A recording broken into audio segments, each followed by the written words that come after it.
বাংলাদেশের সবচেয়ে fascist criminal টাউটবাটপাট তৈরি করছে এই বিশ্ববিদ্যালয়।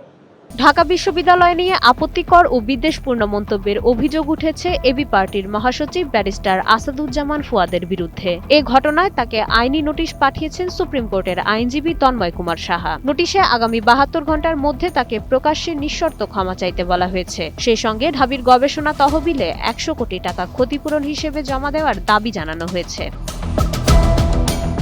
ঘটনার সূত্রপাত গত বুধবার ডাকসু কার্যালয়ে আয়োজিত এক আলোচনা সভা থেকে। সেখানে ব্যারিস্টার ফুয়াদ বিশ্ববিদ্যালয় এর স্নাতক ও শিক্ষকদের নিয়ে অবমাননাকর মন্তব্য করেন বলে অভিযোগ ওঠে। গত ৫০ থেকে ৭০ বছরে ঢাবির স্নাতকদের অবদান নিয়ে প্রশ্ন তোলা এবং বিদ্বেষমূলক বক্তব্য দেওয়ায় ক্ষোভ সৃষ্টি হয়েছে সর্বত্র।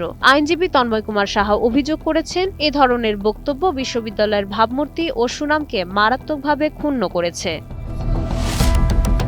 নোটিশের অনুলিপি শিক্ষা ও স্বরাষ্ট্র মন্ত্রণালয়ের সচিব এবং ঢাকা বিশ্ববিদ্যালয়ের উপাচার্যের কাছেও পাঠানো হয়েছে। নির্ধারিত সময়ের মধ্যে দাবি পূরণ না হলে হাইকোর্টে রিট দায়েরের হুঁশিয়ারিও দিয়েছেন আইনজীবী। সংশ্লিষ্ট কর্তৃপক্ষকে ব্যারিস্টার ফুয়াদের বিরুদ্ধে দ্রুত প্রশাসনিক ও আইনি ব্যবস্থা গ্রহণের আহ্বান জানানো হয়েছে। এ ঘটনাকে কেন্দ্র করে এখন ঢাবি অঙ্গন সহ সংশ্লিষ্ট সব মহলে চলছে ব্যাপক আলোচনা।